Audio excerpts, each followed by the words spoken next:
Today I'm joined by Marc Bridgen. Marc is the owner of the Dog at Wingham, an award-winning historic inn with a contemporary twist, serving delicious drinks, fabulous food, and offering 8 luxury ensuite rooms. So, hi, Marc. Good afternoon. How you doing? Yeah, very good. Thank you very much. So, Marc, look, tell us, or first of all, just tell us a little bit more about your business, the Dog at Wingham. So we've been. It's almost 8 years since we got the keys to the Dog. So yeah, it's a beautiful old coaching inn. It's on the main road between Canterbury and Sandwich. So two very historic and important cities, towns. Yeah, and we understand there's been an inn on this site since sort of the 12th, 13th century. It Yeah, it's a fabulous old building, which gives us a huge amount. It's also very challenging running a very old building. So yeah, we got the keys 8 years ago. The plan was to give it a bit of a clean up and maybe a redecoration, and then open reopen after a couple of weeks. But that wasn't the reality. We found that the kitchen got condemned, so we went through the process of a total refurbishment. Literally from the sump pump to the chimney pots, everything needed work, and we got it all done in four months. And we reopened for a friend's wedding for 100 people in October 2016. And what really the real driving force between the look and the feel is my mother Marilyn, who I own the Dog with. She wanted to make a place that she wanted to go to. And so, yeah, it's this beautiful old building, but as you say, with a very contemporary style throughout. Well designed from almost every seat is bespoke, and there's like 60 seats in the building, so there's a real attention to detail, and that follows through in everything we do. So there's 8 rooms. There's still the pub element. So when we're with a big part of our marketing is as a gastro pub. So we have that traditional pub, bar with but just a bit more comfortable. So a lot of people are shocked when they walk in because it has carpet, and they're like, "Can I wear my muddy boots in?" And we're like, "Yeah, come in. It's a pub." So you can have a pint of real ale or a pint of lager, cider, Guinness, whatever, or you can have a really sophisticated cocktail, glass of English sparkling wine. So everything's elevated. So we have the pub feel. And then we have, 50 cover restaurant serving incredible food. We're very proud. We're number 16 in the Estrella Dam top 50 Gastro Pubs, and that's probably the thing that the whole team are most proud of. So you're always going to get a warm welcome into a traditional pub, but then receive drinks and food and a stay with service that we feel is above many places around here.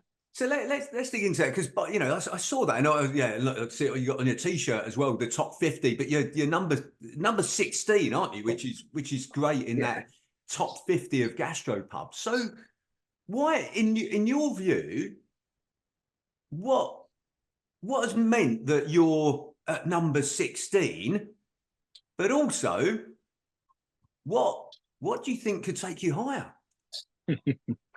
So it's taken a long time. I think we've been in the list now for 4 or 5 years. We got into the top 50. Well, actually, it started with we first, because you can't enter the top 50, you can't apply.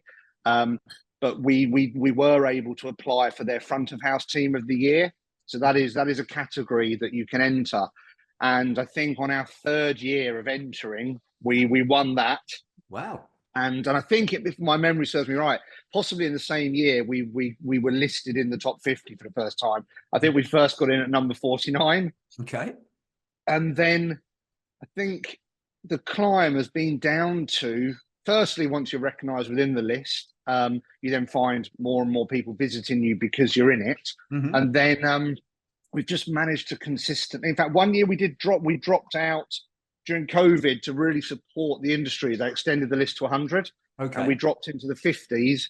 but then we had a huge jump. I think it was about in the 20s. Okay.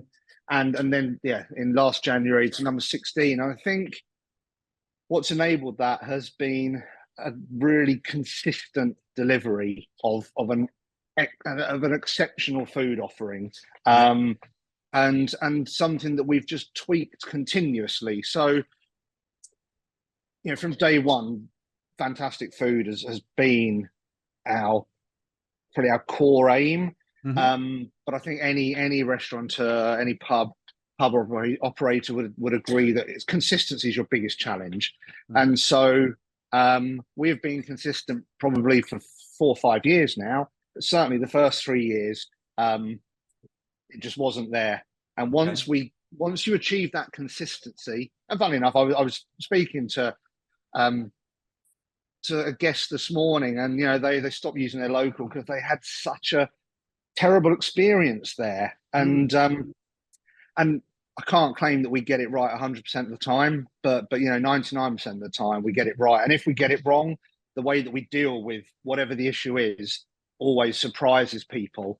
So that climbing up the list has been through a consistent delivery of fantastic food, but then also trying to continually tweak and elevate it. So in the earlier days, we didn't do sort of a chef's amuse-bouche when guests were eating a la carte, and we've added that.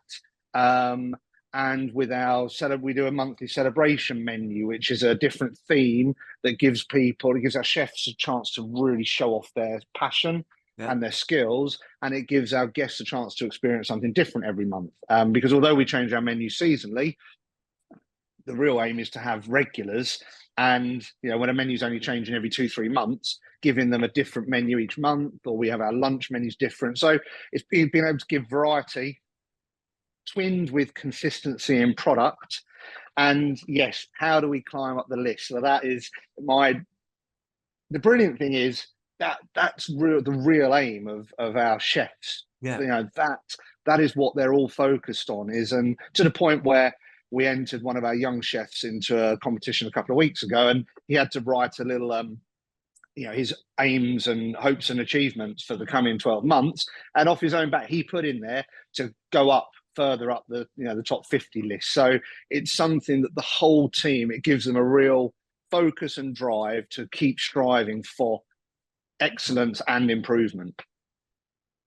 Like that, that's good. So, sorry, Polly, I'm just making some notes whilst you were speaking there. But so, things that I picked up there that you sort of said was not just outstanding food and service, but consistency of doing that as well is what I sort of picked up. And dealing with issues, if any issues or problems do come up, dealing with them in a really great way.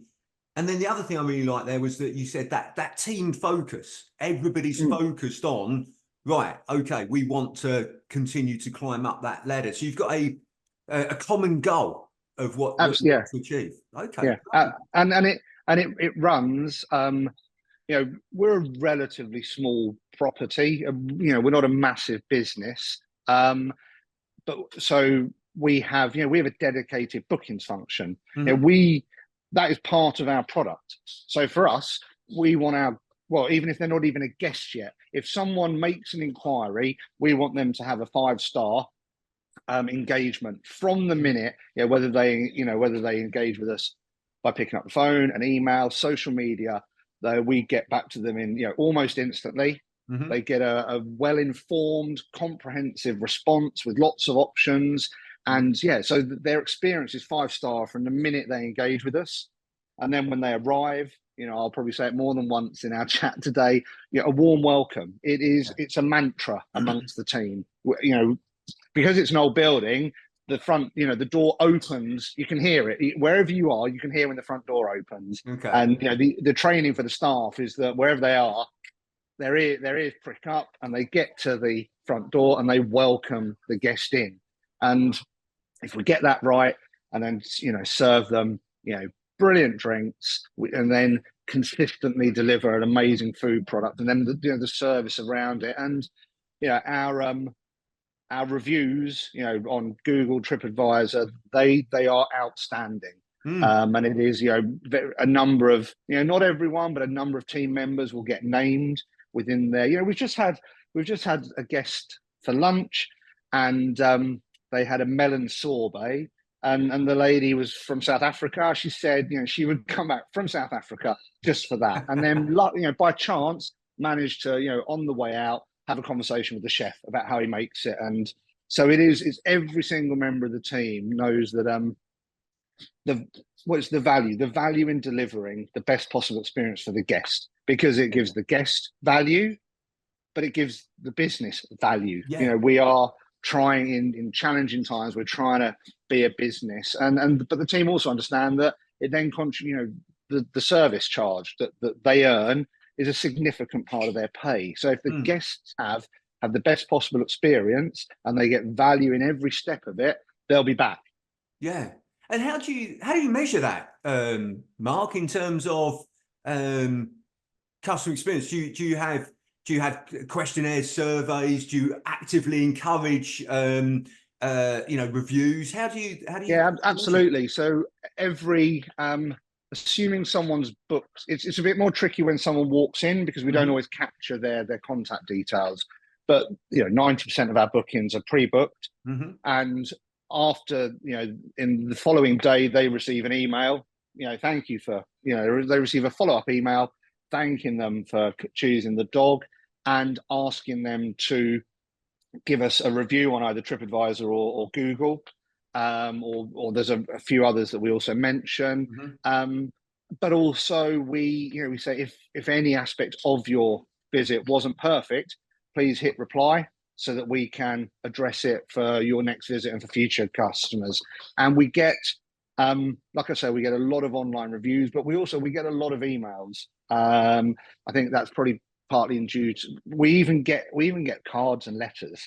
I think the nature of the demographic of our client base, Monday to Thursday, primarily retired people, older guests, and many of them will send a personal email, or we'll write a card, send a letter. So it's just encouraging the feedback. I can't be here for every single service. We're doing breakfast, lunch, and dinner 7 days a week. So for us to encourage our guests to give us the feedback, and we want it all, good, bad, or ugly. And like I say, 99% of it is 5-star. Your guests couldn't be happier. But we're equally happy because we can't improve, we can't fix it, we can't change it. You don't learn from getting everything right all the time. You only learn when that guest gives you the feedback, and it can be on minuscule. Because we're a foodie place. When foodies come in, they'll give you everything from the temperature of the amuse bouche through to the consistency of their starter through and we love that. We absolutely thrive on it. And I guess the key thing that I think with feedback is, one, as you've said there, is asking for it and making sure you get it, good and bad. But two, acting on it as well, isn't it? We respond. We don't. In the years ago, we tried to respond to every review on TripAdvisor, Google, etc. But there's just too many. There's too many, and it was too labor intensive. But if we anything in writing via email or obviously post, we respond. Without fail, typically same day. But there's acting on it in responding, but there's also acting on it in taking action, in saying, "Oh yeah, of course. What was it that they said, and how do we change that? How do we implement it? How do we, do something slightly different or address the customer feedback? So if it's on the food, sometimes it will result in us changing the way a dish is the elements or presented, or if we need to make changes to a dish, we will. Not on every piece of feedback, because obviously it's very subjective, and some of it's down to an individual's taste. But if we get repeated feedback, it will result in a review of a dish. But particularly around the rooms, if a guest feels that there's something could be tweaked or missing, or because there's a heavy throughput of guests, we can quickly find, you can check a room on a Monday, and by the following Monday, something has failed. We actually had a lock on a room fail this weekend, and the guest tells us, and we're fixing it that day. And so let's and go back also to I think let's go back to the beginning a little bit there, Mark, and sort of why, because you mentioned that you bought the dog back in 2016. Why did you decide to become a business owner? What made you? Because you've previously had jobs, haven't you? What made you decide to be a business owner? I'm a serial entrepreneur. I first career was in technology. Mm-hmm. Then, in fact, I had a couple of careers in technology. Then had an events business, the Oil and Gas Awards in North America. As a family, and this is a family business. I do pretty much everything I've done. I've always done with my brother, and then probably about 9 years as a family, we've always done property in the background, whether it be rental properties, refurbishments, and flips. And so and we as a family, we had an estate agency years ago. So property's always been a significant part of our kind of business portfolio. So I joined the family property business to try and accelerate the growth in that, because it had been ticking along nicely, my mother and stepfather, but it needed to accelerate, particularly at the stage of life they were at. This is about 9-10 years ago. So joined family property business, and things started moving quite rapidly. My mother, Marilyn, interior designer. So we would find the sites, make the tweaks, the changes, do the build, and she would then do the interiors. She did the interiors for two hotels for another hotelier, and she got a real passion for it. So she came to board meeting as it was and said, right, let's get a hotel. And I was dead against it, because one, we had a pretty good thing going on the property side, and I do believe in focus, but also because I know hospitality, particularly pubs, restaurants, are very, very challenging. It's the hospitality industry is notoriously challenging. It wasn't my aim. I knew how much I would love it, but I knew how difficult and challenging an industry it is. That's how we got into it, and it is obviously in many ways been hugely successful, but on the basis that in our fourth year COVID struck, and since then we've had the war in Ukraine and the utility crisis, the hyperinflation, all that. It's been even more challenging than anyone could ever expect or imagine. It wasn't a plan, but only through uni I worked in a pub, and I had an events business, which is corporate, yet it's also the hospitality element to it. So I knew a lot about it, and I knew I would love it, but it's for anyone watching this who's thinking about getting into hospitality, you have to understand how challenging it is across a whole range. What's the biggest challenge that you faced in being a business owner? We've over the last 8 years, we've had a whole host of different challenges. At one point, there were huge within hospitality. There were huge human resource problems. Hiring chefs was a real challenge at one stage. But I think probably right now that the focus needs to be around since COVID was obviously challenging for everyone. We were just closed down, so that's you can't even do your business. And actually, when we reopened through COVID and after COVID, we were absolutely flying. We were doing incredibly well as a business. But since the war in Ukraine started, it has been almost, well, it's not been devastating for us, but I know lots and lots of pubs, restaurants, hotels that have closed down. And it's the utility crisis has been a significant problem. Our our annual utility bill, quite well publicised. I've done a lot of press around this. Our annual utility bill went from around £36,000 a year to about £100,000 a year. Wow. Overnight. And on the scale of our business, that's kind of all the profits and some of the some of the owners' income as well. Yeah. So that was the immediate problem in the summer of 22. And obviously with that starting the war in Ukraine, we've all seen the hyperinflation, whether it be at the fuel tank, your shopping basket, everything. We've seen it in building materials, fertilizers affecting agriculture, affecting food. It's been challenging for everyone. But hospitality business such as this, we buy everything in huge volumes. We're constantly working on the property. So you mentioned there, Mark, that some other pubs, restaurants, hotels have closed down. Why? What's made you different? What's made you able to survive? How have you overcome all those challenges and they're very valid challenges, by the way, that you've faced? Okay, so a lot of places that have closed down, that I'm aware of, in many cases they're tenants. They work in the more traditional tenant brewery model, and I've spoken to these tenants, these landlords, and what they paid themselves, their income.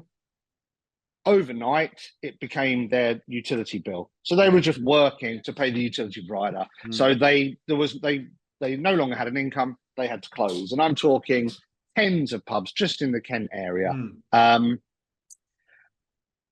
We're set up differently here in that we do own the site. We're a freeholder, free of tie. So we don't have that landlord expecting rent. We're better set up to weather the storm. So you had more sort of, if I call it, like flexibility to adjust things. Actually, no. The reality is that the landlord, as in the freeholder, in the way we're set up, she just doesn't get the rent. Yeah. So Marilyn, who owns the building, she doesn't get the rent in these tough times. Yeah. So we're fortunate. We're fortunate in the way we're structured as a business. Now, that's kind of the very black and white way of putting it. Obviously, the grayer area is that we have just been able to create a bolder, better, bigger product. So we've managed to sustain very high occupancy. I think where my read is that where it's been a very challenging market for everyone, when people are going out at the moment, they are really choosing kind of quality. When they're going to part with their hard-earned cash over the last couple of years. So we've remained busier than most. But I know, I speak to lots of landlords and restaurateurs, hoteliers around here. We're all really feeling the same problems. Margin is almost non-existent because of the inflation. There's only so far we can push our drinks and our food prices and our room prices. So we're trying to hold our prices whilst the inflation's pushing everything that we buy up. So the margin, and then now because everyone's feeling those pressures at home, we're seeing it hitting footfall. Yeah. So it's just very, very challenging for almost anyone I speak to in hospitality at the moment. Which is, and the frustration and the reason we can and will survive it is that we're just set up a little different to most. We own the site, we don't have to make the rent, and we are efficiency. That's the main thing we're working on constantly, which is difficult for the team. We're a people culture led business, and that is the first people we take care of is our team. We're nothing without the incredible team we have here. But then their job is to take care of people who are our wonderful guests. And so, everything we do is about making sure the team are well, they are okay, they are, community. We have, we work with a company called Chefs Partnership, who provide mentoring and training to the team of chefs in the front of house. So we invest heavily in our team and our people, and then educate them that taking care of the people that walk through the door is what we're all about, to ensure that they come back and we are as sustainable as possible as a business. And you mentioned earlier that you're a serial entrepreneur. So if I said to you, what would you say are the top three, if I had to ask three words that described a great entrepreneur, what three words would you use, Mark? You have to be brave.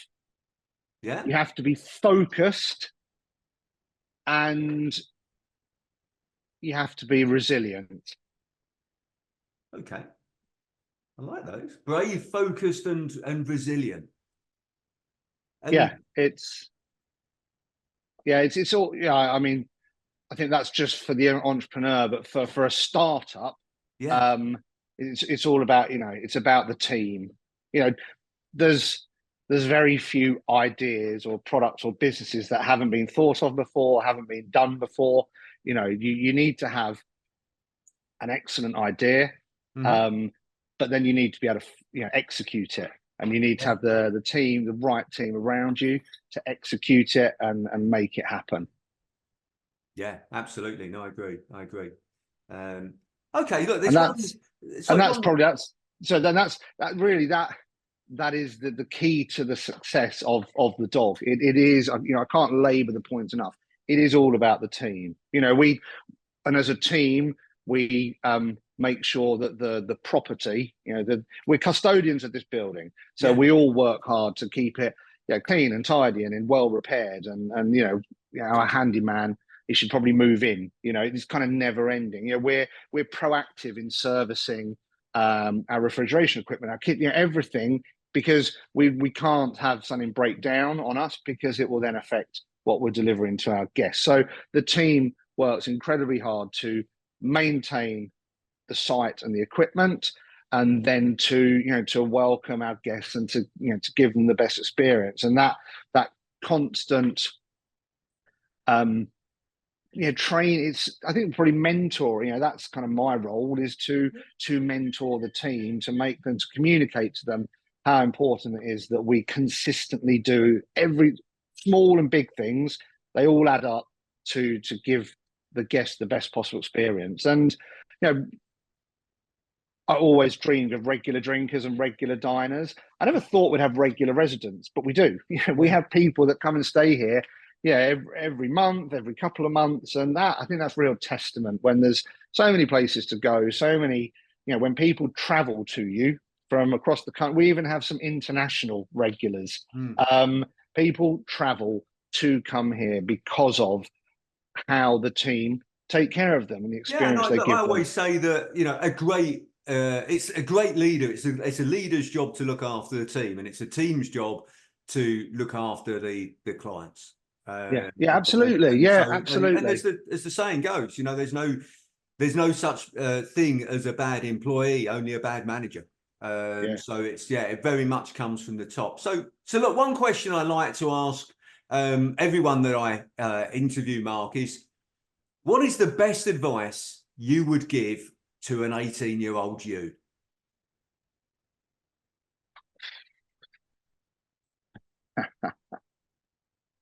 I